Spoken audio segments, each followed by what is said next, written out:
mwongeye nanone muhawe ikaze mwakomeje gukurikirana CEI Empire umunsi ku wundi ndongeye ndabasuje muri kumwe nanjye Sonikizo.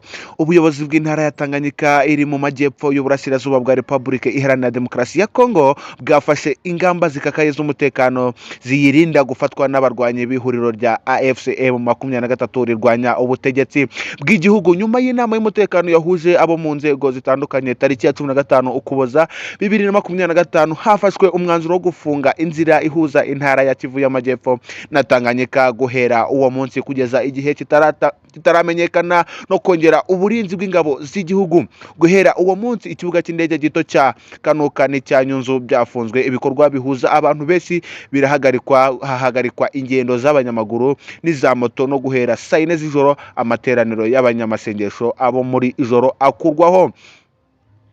Umujyi wa Karemia urimo ibiro by'ubuyobozi bukuru bw'urwego rw'intara hashyizweho na za bariyeri. Imodoka zifite ibirahure byijimye zicishwa mu ntara yose. Abaturage barasabwa gukorana n'ubuyobozi bagiye batangira amakuru ku gihe kugira ngo izo modoka zikiboneka zijye zihita zitangwa cyangwa se zitabwa muri yombi, kuko hari gutegurwa imigambi myinshi mibi kandi itazagira ingaruka nziza kuri iyi ntara ya Tanganyika.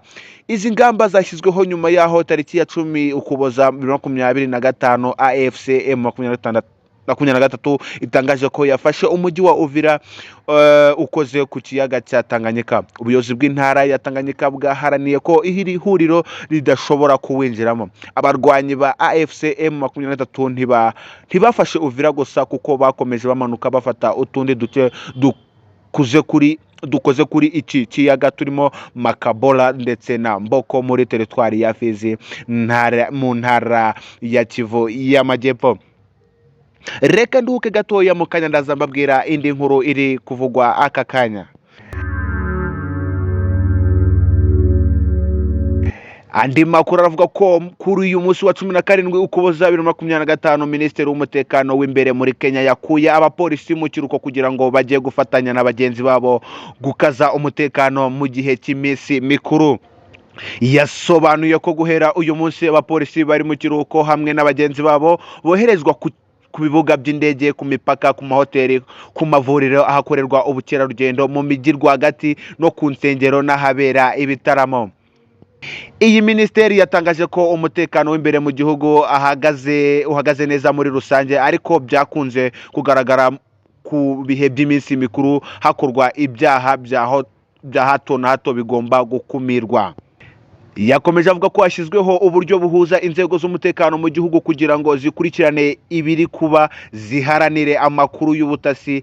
Nanone kandi ingabo ziri komeza zigenda zimera nkaho zidacunga umutekano neza, bagenda bazikura muri gahunda maze bakashyira abo babona bafite gahunda. Iyi minisiteri yatangaje ko abandi abakunze kwisa Minisiteri yakomeje avuga ko yatangaje ko amabandi akunze kwibasira abaturage n'abanyamahanga mu mijyi ikomeye cyane nka Nairobi ari gucungirwa hafi birenze ibisanzwe mu bihe by'iminsi mikuru.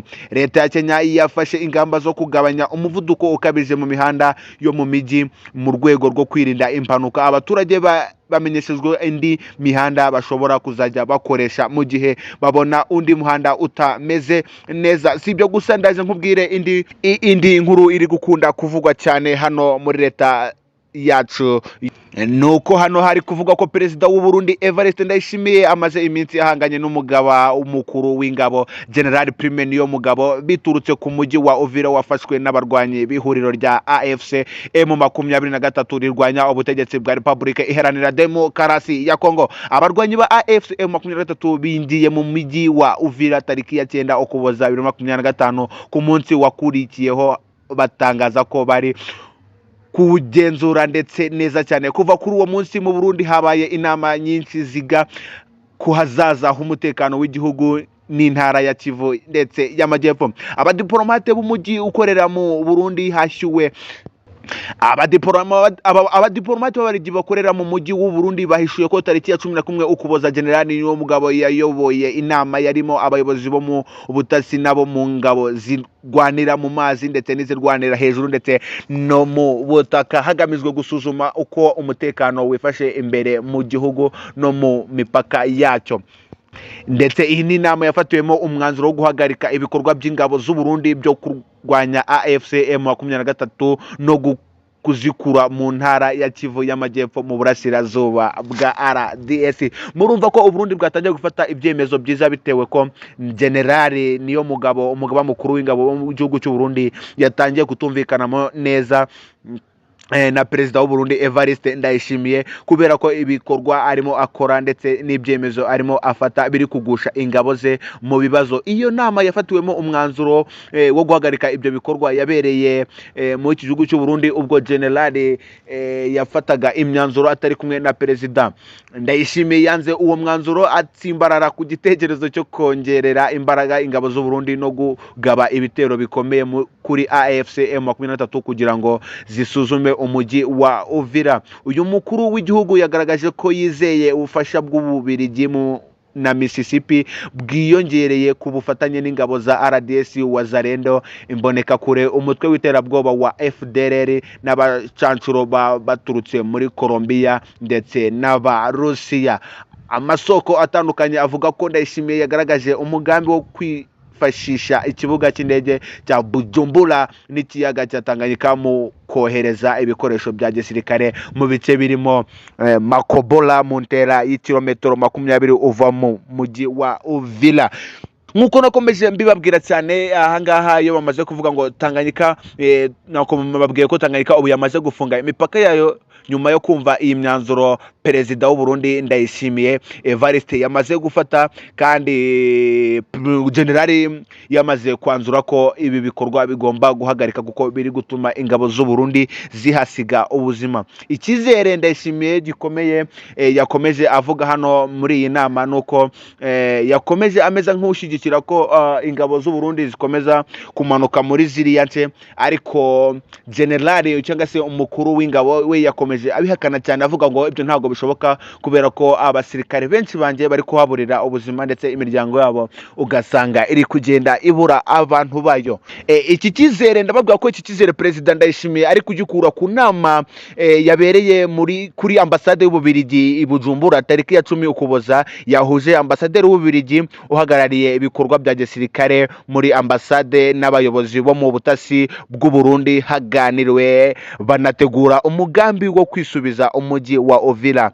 Mu gihe Ndayishimiye n'Ububirigi bikomeje gushyigikirana mu bikorwa bya gisirikare byo kurwanya AFCM 23 bikomeza, generali niyo mugabo yarwanyije uwo mugambi ashimangiye ku buryo ingabo z'u Burundi zitakarije, ashimangiye ko ingabo z'u Burundi ziri kwatakariza ubuzima bukomeye mu rugamba rwabereye mu kiyaga cya Rusizi cyangwa se mu kibaya cya Rusizi mu ntara ya Kivu y'Amajyepfo. Mu nshingano ze nk'umugaba mukuru w'ingabo, generali niyo mugabo avuga ko bihorahora n'ibisirikare bari ku rugamba. Utekereza ko Burundi budakwiye gukomeza gutakaza ingabo mu ntambara itari iyabo. Si ubwa mbere hagati y'aba bombi batutumbye umwuka mubi, kuko muri Kanama 2025 nabwo byarabaye. Icyo gihe generali niyo mugabo yashyizweho igitutu ubwo yafunguzaga abofisiye bakuru bari bafungiye mu gereza nkuru ya Pimba. Reka mbabwire ngo amakuru yo kuri Seipa yanakagaruka. Nge mwari kumwe nitwa Sonic Zo. Reka tuze kugaruka ku isaha y'isamo yatubagezaho andi makuru. Ciao ciao.